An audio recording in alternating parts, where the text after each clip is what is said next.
जनवरी का महीना, सर्दी की ठिठुरन और कैलिफोर्निया में गर्मी का कहर। 10 लोग मर चुके हैं, 1.25 लाख से ज्यादा लोग बेघर हो गए हैं और आग ने हॉलीवुड के पहाड़ों को निगल लिया है। सवाल यह है, सर्दियों में यह आग कैसे लगी और इतनी भयानक क्यों है? आज हम इन 3 कारणों को समझेंगे।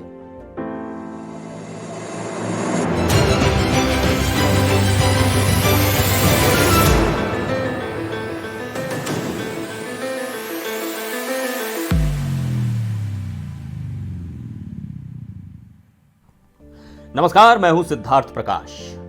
सर्दियों का मतलब ठंड, बारिश और बर्फबारी होता है, लेकिन कैलिफोर्निया में इस बार जो हुआ उसने हर नियम तोड़ दिया। पिछले 2 साल यानी 2022 और 2023 में इस इलाके में बहुत ज्यादा बारिश हुई। यह बारिश फायदेमंद लग रही थी क्योंकि इससे हरियाली बढ़ी, झाड़ियां, पेड़ पौधे सब तेजी से उगे। लेकिन इस साल का सीन उल्टा हो गया। अक्टूबर से अब तक यानी जनवरी तक कैलिफोर्निया में बारिश का नामो निशान नहीं। नासा की रिपोर्ट के मुताबिक लॉस एंजलिस एयरपोर्ट पर सिर्फ 0.03 इंच बारिश हुई। यह पिछले 80 साल में सबसे सूखा साल है। अब दिक्कत यह हुई कि जो हरियाली पहले बारिश से उगी थी वो अब सूख गई। वो हरी भरी झाड़ियां और पेड़ अब सूखी घास और सूखी टहनियों के ढेर में बदल गए। यह सूखा हुआ मलबा चिंगारी के इंतजार में पड़ा था। मिसाल के तौर पर समझिए, जैसे कोई स्टोरेज में लकड़ियां जमा करके रख दे। पहले तो वो लकड़ियां हरी भरी थी, लेकिन जैसे ही बारिश रुकी वो सब जलने के लिए तैयार हो गई। कैलिफोर्निया का जंगल इस वक्त वैसा ही बना हुआ है।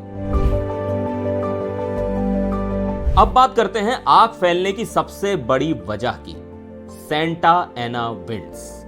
ये हवाएं हर साल अक्टूबर से जनवरी तक चलती हैं, लेकिन इस बार ये हवाएं कुछ ज्यादा ही खतरनाक साबित हुई। अब ये सेंटा एना हवाओं का रहस्य क्या है? जब कैलिफोर्निया के पास के ग्रेट बेसिन रेगिस्तान में हवा का दबाव बनता है तो ये हवाएं पहाड़ों से नीचे की तरफ आती हैं। जैसे जैसे ये हवाएं नीचे गिरती हैं, ये नमी खोने लगती हैं, फिर ये गर्म हो जाती हैं और जब ये पहाड़ों के संकरे रास्तों से गुजरती हैं तो इनकी रफ्तार और तेज हो जाती है। अब सोचिए, गर्म, तेज और सूखी हवा जब पहले से सूखे पेड़ों और झाड़ियों के बीच से गुजरती हैं तो ये एक छोटे सी चिंगारी को भी विकराल आग में बदल देती हैं। सेंटा एना हवाएं सिर्फ हवा नहीं होती, ये आग के लिए पेट्रोल जैसी होती हैं। ये न सिर्फ आग को भड़काती हैं बल्कि उसे और तेजी से फैलाती हैं। इसी वजह से हॉलीवुड हिल्स जैसे घने इलाकों में आग ने पल भर में तबाही मचा दी।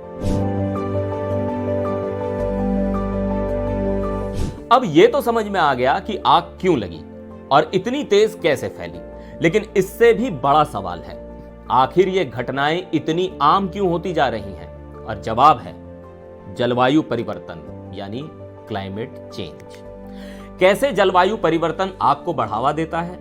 पिछले कुछ सालों में कैलिफोर्निया का आग का मौसम लंबा हो गया है और पहले आग का पीक सीजन अगस्त में होता था, लेकिन अब जुलाई में ही जंगल सुलगने लगते हैं। दुनिया का तापमान बढ़ रहा है। इसका असर यह है कि गर्मियां ज्यादा लंबी हो रही हैं और सर्दियां छोटी।